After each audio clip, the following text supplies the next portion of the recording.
இங்கே ஹீரோ சொந்த வீட்டுக்குள்ளே எகிரி குதிச்சு திருட போகிறான். அவங்க அக்கா அவனுக்கு பிறந்த நாள் கிஃப்டாக வச்சிருந்ததை தான் எடுக்க போயிருப்பான். ஹீரோக்கு வந்து சின்ன வயசுல இருந்தே இந்த மாதிரி எல்லா பொருளையும் திருடணும்னு ஆசையாக இருக்கும். ஹாஸ்பிட்டலில் போய் கேட்டால் இது ஒரு நோயின்னு சொல்லிடுறாங்க. ஹீரோ செம பெரிய பணக்காரனாக இருந்தாலும் டெய்லியும் காலையில் மார்க்கெட்டுக்கு போயிட்டு அவனுக்கு பிடிச்ச பொருளெல்லாம் திருடிக்கிட்டு இருப்பான். அந்த மாதிரி திருடிட்டு இருக்கும் போது ஒரு பொண்ணோட பர்ஸை பார்த்தோன்னா அதை ஃபாலோ பண்ணி போயிட்டே இருக்கான். இவனால் அந்த பர்ஸை எடுக்கவே முடியல. கடைசியில் அந்த பொண்ணை இவங்கிட்ட பர்ஸை கொடுத்துட்டு இவன்கிட்ட சிரிச்சிட்டு போறா. இவனுக்கு ஒன்றுமே புரியல. அடுத்த நாள் காலையில் அந்த பொண்ணு ஹீரோவை வந்து நேரில் பார்த்து, உனக்கு இருக்க திருடுற நோய் தான் எனக்கும் இருக்கு, உன் பர்ஸை கூட நான் திருடிட்டேன் பாரு நீங்க காட்டுறா. அதுக்கப்புறம் இவங்க ரெண்டு பேரும் ஒன்னா சேர்ந்து ஊர் சுத்த ஆரம்பிக்கிறாங்க. அவங்களுக்கு பிடிச்ச பொருள்லாம் சேர்ந்தே திருடுறாங்க. மால்குள்ள போய் திருடுறாங்க. காசெல்லாம் அதிகமாக திருடிட்டா இல்லாதவங்களுக்கு அதை எடுத்துட்டு போய் கொடுக்கவும் செய்கிறாங்க. ஒரு நாள் ஹீரோ இந்த பொண்ணுகிட்ட என் கண்ணத்தில் அறையின்னு சொல்கிறான். இந்த பொண்ணு அரைஞ்ச உடனே அந்த பொண்ணை கிஸ் பண்ணிடுறான். திரும்பி இந்த பொண்ணு அறையாம கிஸ் பண்ணிக்கிட்டே இருக்கான். அங்கே ஒரு வீட்டு வாசல்ல ரெண்டு ஆண்டி என்ன பேசிக்கிட்டு இருக்காங்க. அது யார் வீடுனே தெரியல. உள்ளே போயிட்டு இவங்க ரெண்டு பேரும் செக்ஸ் வச்சுக்கிறாங்க.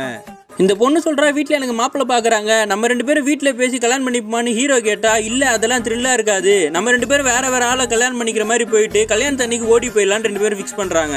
ஆனால் ஜோசியக்காரன் பண்ண வேலையில் ஹீரோவை பார்க்கறதுக்கு ஹீரோயின் தான் வந்திருக்கா. இவங்க ரெண்டு பேருக்கும் ஒன்றும் புரியல. அவங்க வீட்டுக்காரங்கிட்ட போயிட்டு நாங்கள் கல்யாணம் பண்ணிக்கிறோம், ஆனால் ஒரே ஒரு கண்டிஷன் சொல்கிறாங்க. கல்யாணம் நடக்குது, ஆனால் என்னன்னு பார்த்தா வேற ஒருத்தரோட கல்யாணத்தில் மாப்பிள்ளையும் பொண்ணையும் கட்டி போட்டு இவங்க ரெண்டு பேரும் கல்யாணம் பண்ணிட்டு நைட்டாக ஓடி வந்துடுறாங்க.